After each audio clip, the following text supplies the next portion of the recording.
Let's be real. We don't talk about it enough. You know, how weed and drinking went from being something we did to kind of vibe out to something we need to do just to get through the day.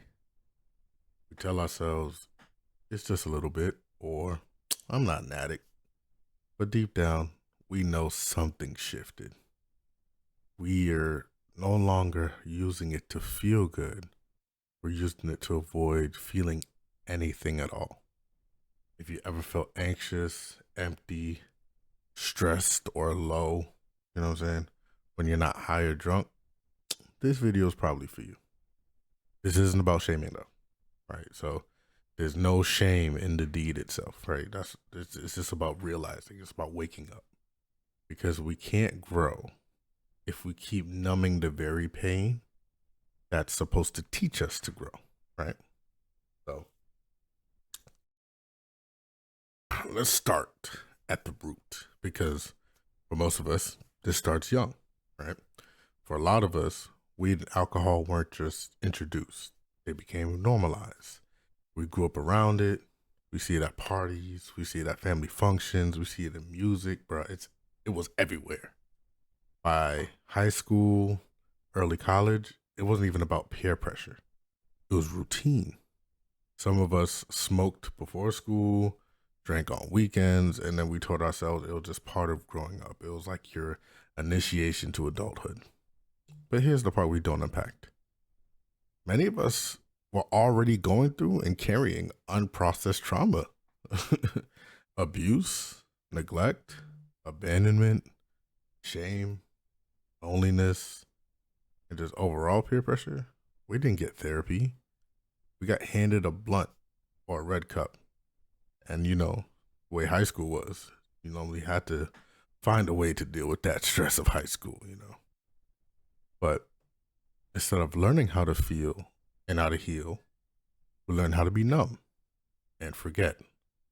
We didn't ask, why do I feel like this? We just lit up again. And the longer we used it to silence the pain, the more we forgot what real peace even felt like. So there's a difference. There's a difference between coping and escaping. Right? Coping is acknowledging your pain, right? Managing it in healthy ways, journaling, talking, walking, sports, even just crying it out, right? Escaping is to avoid your pain completely, pretending like it doesn't exist, putting it in the back of your mind, right? Until it piles up and piles up and piles up so high that you can't ignore it anymore. Weed and liquor, for many of us, became an escape route. It wasn't just like I had a long day. It became, I can't function unless I have this. Now you're not just relaxing, you're relying. And over time, your brain gets used to that shortcut. Why process emotions when you could just smoke them away? Why face stress when you could just drink until it disappears and come back at a later time? But here's the dangerous part. The same shortcut, it blocks your growth. You don't learn how to manage stress anymore. You don't learn how to regulate your emotions. You're just stuck, needing something outside of yourself to feel normal because you trained your body that way. Let's be honest. The dependency isn't always physical. Not. Sometimes it's emotional. Sometimes it's mental. Even spiritual. Right? You start needing that hit, that sip, that session, not for fun, but for survival. You get irritated when you're sober. Your mind races. You feel restless. You feel empty. You tell yourself you're fine, but deep down, you're anxious without it. That's not peace. That's prison. And the worst part is you built the cage yourself out of smoke, denial, and coping that never healed anything. We don't realize until it's too late, until we look up and realize we're not chasing dreams anymore. We're just chasing the next high. We're not facing problems anymore. We're just numbing them. We're not healing anymore. We're just hiding from it. And listen, I'm not saying you can never enjoy drinking and smoking. I'm not saying that at all. But if it's the only way you know how to handle life, that's not freedom. That's a false image of freedom. That's dependency dressed up as self-care, right? Growth requires clarity. You have to be able to sit with your feelings, your fears, your flaws, and confront them. But when you're constantly numbing, you lose that clarity. You don't make real decisions. You delay them for your future self. You don't heal real wounds. You just cover them up. That business idea, that relationship, that lifestyle shift, all of that gets delayed and your brain is fogged and your emotions are muted. And you start telling yourself, I'm not motivated. I'm stuck. I don't know why I can't move forward.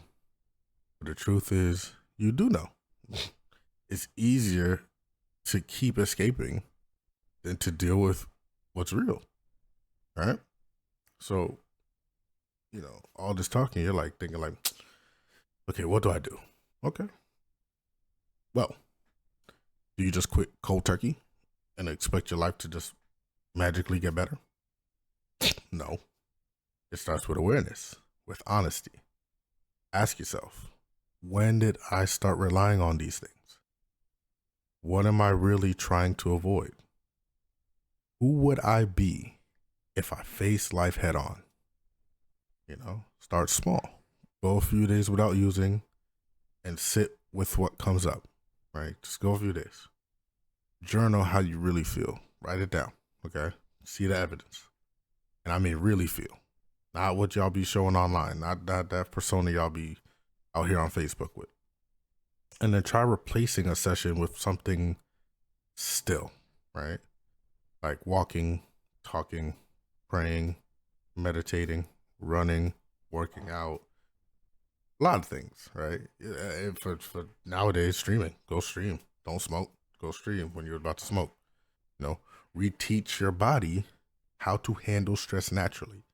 A lot of people don't realize our body knows how to handle stress naturally until you introduce it to those substances. Reclaim your power. Because the real flex isn't how much you can smoke or drink. The real flex is healing without needing to hide, right? You're not weak. You were just surviving the only way you knew how. But survival isn't the goal anymore. Growth is, peace is, freedom is. And I promise you, the version of you that's on the other side of that fog is a stronger, clearer, and finally in control you. So let's stop hiding. Let's start healing. Because if we're being honest, a lot of us have now grown a dependency on it that it actually deters a lot of our progress in life itself, especially financially, especially mentally. But you guys can do it. Like I said, it's not a knock. It's not like the deeds are bad. It's for those who feel like they need it. Those who feel like they cannot function without it. Those who feel like they cannot eat breakfast without smoking a blunt. This is for those people. Because again, as somebody who grew up in the same era, temptation is there. I already know for most of us, like it started in high school. Your friends started doing it, you started doing it, but you had no reason to actually start doing it. But now you do. But it's you telling yourself you have a reason, not that you actually have one. But that being said, y'all, let's all heal together. It's your boy Sage, and I'm out.